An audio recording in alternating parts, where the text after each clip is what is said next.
সংবিধান সংক্রান্ত আলোচনায় গতকাল ঐক্যমত কমিশনের সামনে গাজী আতাউর রহমান ভাই যে বক্তব্য দিয়েছেন তা শুধু সাহসী নয়, বরং জাতির চেতনার প্রতিধ্বনি। তিনি স্পষ্টভাবে বলেছেন, সার্বভৌমত্বের রক্ষাকবচ হল ইসলাম। ইসলাম না থাকলে এখানে আলাদা ভূখণ্ড হতো না।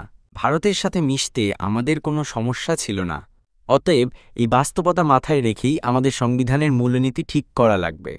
একদম সত্য এবং বাস্তব কথা বলেছেন তিনি। বাংলাদেশ ভৌগোলিকভাবে পাকিস্তানের সাথে সামঞ্জস্যপূর্ণ না হলেও ১৯৪৭ সালে ধর্মীয় পরিচয়ের ভিত্তিতেই এই অঞ্চল পাকিস্তানের অন্তর্ভুক্ত হয়েছিল। পরে ১৯৭১ সালে আমরা আমাদের ভাষা, অধিকার ও বিশ্বাসের ওপর আগ্রাসনের প্রতিবাদেই লড়েছি। রক্ত দিয়ে, জীবন দিয়ে এই রাষ্ট্রকে স্বাধীন করেছি। এখন বাংলাদেশ একটি স্বাধীন, মুসলিম সংখ্যাগরিষ্ঠ রাষ্ট্র।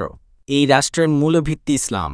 এই দেশের সংবিধান ভারতীয় আদর্শে ধর্মনিরপেক্ষতার নামে ইসলামী চেতনা হটিয়ে নয়, বরং নিজের আত্মপরিচয়কে ভিত্তি করেই গড়ে উঠতে হবে।